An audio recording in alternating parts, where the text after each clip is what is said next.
Welcome back. Residents of mainland Eleuthera and Harbour Island have experienced water issues for over a decade. But now the Member of Parliament for North Eleuthera, Sylvanus Petty, is saying that 2 large water storage tanks were shipped to Harbour Island, with tank fixtures and distribution lines now taking place.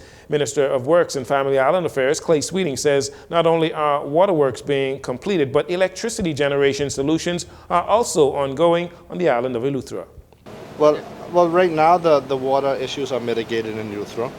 So we haven't had complaints of water issues for probably over a month, only in areas where there's some piping issues that they had to correct. But they've already started to see the progress of new generators being placed in all stations in case you have an issue with BPL. You've seen new piping being placed in areas where you had damaged pipe or degraded pipe. So they've already seen the facts. I think this is just a measure to protect against something that they might not expect. Minister Sweeting says the upgrades to the islands are not just about correcting the issues temporarily, but creating a long-term solution, as mentioned earlier by Prime Minister Philip Davis. A 55-year-old male pedestrian has succumbed to his injuries while in hospital after he was struck by a vehicle on Wednesday. The incident reportedly occurred around 3:15 a.m. in the area of Madeira and Montgomery Streets. According to Jcn's records, this is the 55th traffic fatality for the year, far outpacing 2023. Suicides and suicide attempts continue to be an alarming concern as the numbers are up for both. Police on Abaco are investigating an attempted suicide involving a 21-year-old female that occurred on Wednesday around 6 a.m. on Guana Key.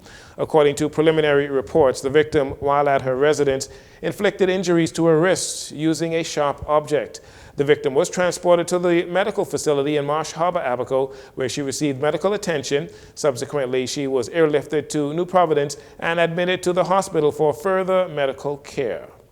And finally, the monthly inflation rate in the Bahamas, which represents the overall change in price for 2024, decreased by 0.1% in July when compared to June 2024. This decrease is reflected in the overall price of items purchased by the average consumer during this period. The Bahamas National Statistical Institute said this July 2024 decrease followed a 0.1% decrease between the months of May 2024 and June 2024. On a month-to-month basis, the major decreases by groups include recreation and culture, 3.1%, furnishing and household equipment, and routine household maintenance, 1.6%, and miscellaneous goods and services, 0.6%. The major groups of education, health, and communication saw little to no change.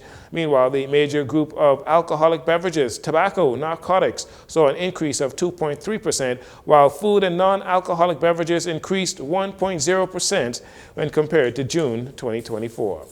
And that'll do it for your JCN Evening News. Once again, I'm Jarino Saunders. Thank you so much for joining us. This segment of the news has been brought to you by Sun Oil Limited.